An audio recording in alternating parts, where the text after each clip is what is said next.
રાજ્યમાં વરસાદી માહોલમાં ક્ષતિગ્રસ્ત સ્થિતિ રાજ્યમાં રોડ રસ્તાઓની જોવા મળી રહી છે, જેને લઈને ચોમાસા ઋતુ દરમિયાન સુરત જિલ્લામાં ભારે વરસાદને કારણે નેશનલ હાઈવે પર રસ્તાઓ ક્ષતિગ્રસ્ત થયા છે। સૌથી વ્યસ્ત હાઈવે ગણાતા નેશનલ હાઈવે નંબર 48 પર ખાડા પડી ગયા હતા, ત્યારે હવે NHAIની 15 ટીમો દ્વારા દિવસ રાત મરામતની કામગીરી હાથ ધરાઈ છે। NHAIના ટેકનિકલ મેનેજર તરુણ ગુપ્તાએ જણાવ્યું કે નેશનલ હાઈવે ઓથોરિટીની ટીમ દ્વારા સમગ્ર સુરત જિલ્લામાંથી પસાર થતા નેશનલ હાઈવેનો સર્વે કરીને હાઈવેના પેચવર્કની કામગીરી હાથ ધરવામાં આવી રહી છે। ત્યારે સુરત જિલ્લાના પલસાણા, કડોદરા, કામરેજ, પીપોદરા, ચલથાણ, કીમ, ધામદોડ અને M46 કિલોમીટર વિસ્તારમાં 46 કિલોમીટરના વિસ્તારમાં હાઈવે પસાર થતો હોય, જેને ક્ષતિગ્રસ્ત વિસ્તારને હવે રોડ રસ્તાની કામગીરી કરવામાં આવી રહી છે। 268 કિલોમીટરથી 222 કિલોમીટર સુધીનો આ વિસ્તરેલો રોડ છે। સૌથી વ્યસ્ત આ હાઈવેનો મહારાષ્ટ્રથી ગુજરાતમાં પ્રવેશ માટે મહત્તમ ઉપયોગ થાય છે।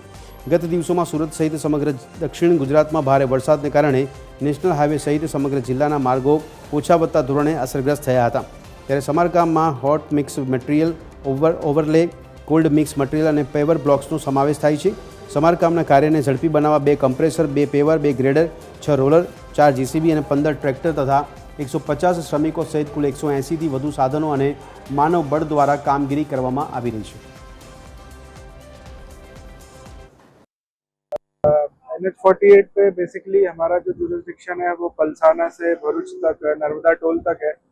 तो इस 58-60 किलोमीटर में बारिश अभी रिसेंटली 2 दिन में ही थोड़ा कम हुई है, लेकिन 2 दिन पहले भी से ही हमने रिस्क लेते हुए हॉट मिक्स स्टार्ट करा दिया था। जनरली हॉट मिक्स को लगाना थोड़ा रिस्की और फाइनेंशियली थोड़ा महंगा रहता है, कॉन्ट्रैक्टर अडॉप्ट नहीं करते, बट हमने वॉर फुटिंग बेसिस पे कोल्ड मिक्स, पेवर ब्लॉक तो सब लगाया ही था। हॉट मिक्स को भी 7-8 घंटे प्लांट को स्टार्ट रखते हुए पूरा हॉट मिक्स स्टार्ट किया है। कड़ोदरा फ्लाईओवर, कड़ोदरा ROB पे हो गया है और धीरे धीरे पैच वर्क करके हम आगे बढ़ रहे हैं।